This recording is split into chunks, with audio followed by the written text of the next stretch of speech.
जय हिंद साथियों। आज का टॉपिक है आपका ओम का नियम और ओम के नियम का सत्यापन। ओम का नियम क्या होता है और ओम के नियम का सत्यापन कैसे करते हैं, आज के टॉपिक पर हम लेकर चलेंगे आपको। तो ओम का नियम देखते हैं आपका क्या है। यहाँ पर हमने पूरा आपका लिख दिया है, जो कि आपका यूपी बोर्ड के क्लास 10 और इंटरमीडिएट की फिजिक्स में भी, क्लास 12 में भी आने की आपके भरपूर संभावना है। ओम का नियम किसे कहते हैं और इसका सत्यापन कैसे करते हैं। इससे ज्यादा आपको एक भी मैटर नहीं लिखना है, इस चीज को जान लीजिए। पूछेगा आपका 2 नंबर में, आपका यूपी बोर्ड हो चाहे आपका वहां पर हो आपका क्लास 10 हो चाहे आपका क्लास 12 हो, 2 नंबर पूछेगा कि ओम का नियम क्या है, उसका सत्यापन कैसे करेंगे। इससे ज्यादा आप कुछ भी नहीं लिखेंगे, इस चीज को ध्यान दीजिए। तो होगा क्या, ओम का नियम क्या है यहाँ पर देख लीजिए। ओम का नियम का क्या है कि किसी धातु तार में प्रवाहित होने वाली विद्युत धारा, करा कि एक धातु का तार है, उसमें प्रवाहित होने वाली विद्युत धारा, जो धातु का तार है उसमें प्रवाहित होने वाली विद्युत धारा आई उस तार के सिरों के मध्य उत्पन्न विभवांतर के अनुक्रमानुपाती होता है। उस तार के सिरों के मध्य, एक सिरा यहाँ एक सिरा यहाँ, इन दोनों के मध्य जो उत्पन्न विभवांतर है, इन दोनों के क्या होता है, अनुक्रमानुपाती होता है या समानुपाती होता है। कहने का मतलब है कि यहाँ हमने लिख दिया है, लेकिन कब होगा यह कंडीशन, कि जब कि तार का ताप क्या हो, स्थिर हो, अर्थात जो यह तार है उसका ताप घटे और बढ़े न। तो कहने का मतलब क्या हुआ, ध्यान दे लीजिए कि किसी धातु के तार में प्रवाहित होने वाली विद्युत धारा उस धातु तार के सिरों के मध्य लगाए गए विभवांतर के अनुक्रमानुपाती होता है, जबकि धातु के तार का तापमान स्थिर हो। धातु के तार का तापमान क्या हो, स्थिर हो। तब कंडीशन आपका बन जाएगा, अर्थात भी समानुपाती या अनुक्रमानुपाती आई। अर्थात जैसे जैसे हम धारा का मान बढ़ाएंगे वैसे वैसे वोल्टेज का मान बढ़ता जाएगा, या जैसे जैसे वोल्टेज का मान बढ़ाएंगे वैसे वैसे धारा का मान बढ़ता जाएगा। साथियों, अगर हम यहाँ इसी को लिख सकते हैं V/I = R, जहां आपका R एक नियतांक है। क्या है मेरे प्यारे भाइयों, नियतांक है। जहां R एक क्या है, नियतांक है। ठीक है, R एक क्या है, नियतांक है। बस इतना ही आपको लिखना है, ठीक है, जिससे चालक तार का क्या कहते हैं, प्रतिरोध कहते हैं। अब ध्यान दे लीजिए, ओम के नियम का सत्यापन क्या कर रहा है। ओम के नियम के सत्यापन में क्या होता है, जो धातु होता है तार, इसी क्रम में हम क्या करते हैं, उपकरण को जोड़ते हैं और बारी बारी से हम धीरे धीरे धारा का मान बढ़ाते चलते हैं, वोल्टेज का मान बढ़ाते चलते हैं और धारा का मान बार बार हम क्या करते हैं, रीड करते चलते हैं। जैसे मान लीजिए मैं वोल्टेज का मान 10 वोल्ट बढ़ाया, फॉर एग्जाम्पल, धारा का मान जितना आया मैंने नोट कर लिया। फिर मैंने वोल्टेज का मान मान लीजिए 15 वोल्ट कर दिया, फिर धारा का मान जो आएगा नोट कर लूंगा। फिर वोल्टेज का मान मैंने क्या किया, 20 कर दिया, फिर धारा का मान जो आएगा उसको नोट कर लूंगा। ठीक है, अब इन दोनों को जब हम देखेंगे, इन दोनों का जो कटान बिंदु होंगे एक दूसरे से मिलेंगे, ऐसे ऐसे बिंदु बनता चलेगा और हम जब एक लाइन खींचेंगे तो इस तरह से एक सीधी लाइन हमें प्राप्त हो जाएगा।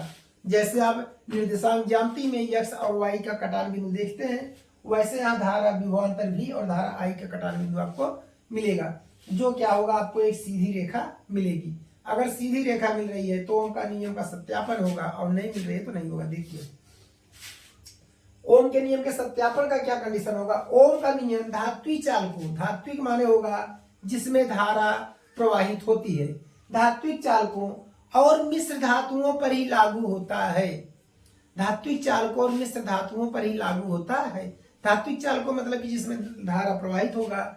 मिश्र धातुओं का मतलब होगा कि जो 2 या 2 से अधिक धातुओं से भी मिले होंगे, धातु बने होंगे पदार्थ, उसे हम क्या कहेंगे, मिश्र धातु कहेंगे। उसमें भी ओम के नियम क्या होगा, लागू होता है। और इसके बाद करायत परिपथ में लगाए गए विभवांतर भी, वह धारा I के माध्यम जब ग्राफ खींचेंगे, मतलब कहने का चालक तार हो या मिश्र धातु हो, दोनों के मध्य जब हम क्या करेंगे, विभवांतर और धारा के मध्य ग्राफ खींचते हैं तो एक सरल रेखा प्राप्त होती है। कहने का मतलब है कि एक सीधी रेखा प्राप्त होती है। मेरे प्यारे बच्चों, क्या प्राप्त होती है, सीधी रेखा प्राप्त होती है। बात समझ में आया।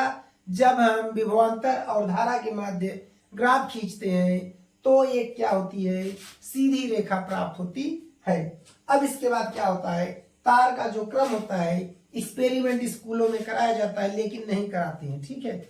यह सब एक्सपेरिमेंट आपको या बीएससी में देखने को मिलेगा या आप इंजीनियरिंग में जाएंगे तब मिलेगा, यूपी बोर्ड के किसी भी विद्यालय में नहीं मिलेगा।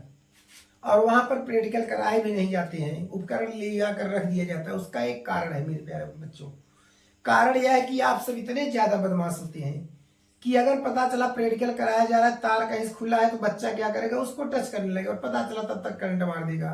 और पता चला केमिस्ट्री का कराया जाने लगे तो पता चला वो क्या करेगा, उसमें उल्टा सीधा करने लगेगा। वो टीचर की बात नहीं मानेगा, सुनेगा सब चीज, मानेगा नहीं, अपने मन से करेगा। वो कहेगा मैं एक्सपेरिमेंट करके देखूंगा। क्या एक्सपेरिमेंट करके देखूंगा? अच्छा ये शेर है, सर ने कहा है क्या है, शेर है, इसके सामने जाओगे तुम्हें खा लेगा। तो बच्चा कहेगा भैया पहले जाकर देखता हूं खाता है कि नहीं खाता है, जब खा लेगा तब मैं जानूंगा ये शेर है, नहीं तो सर जी झूठ बोल रहे हैं। तो जाओगे जब उसके पास, वो मशक देगा तो क्या करेंगे, सर जी उसमें एक्सपेरिमेंट आप कर रहे थे, सर कर रहे थे, सर ने तो मना किया, आपने नहीं माना है, ठीक है।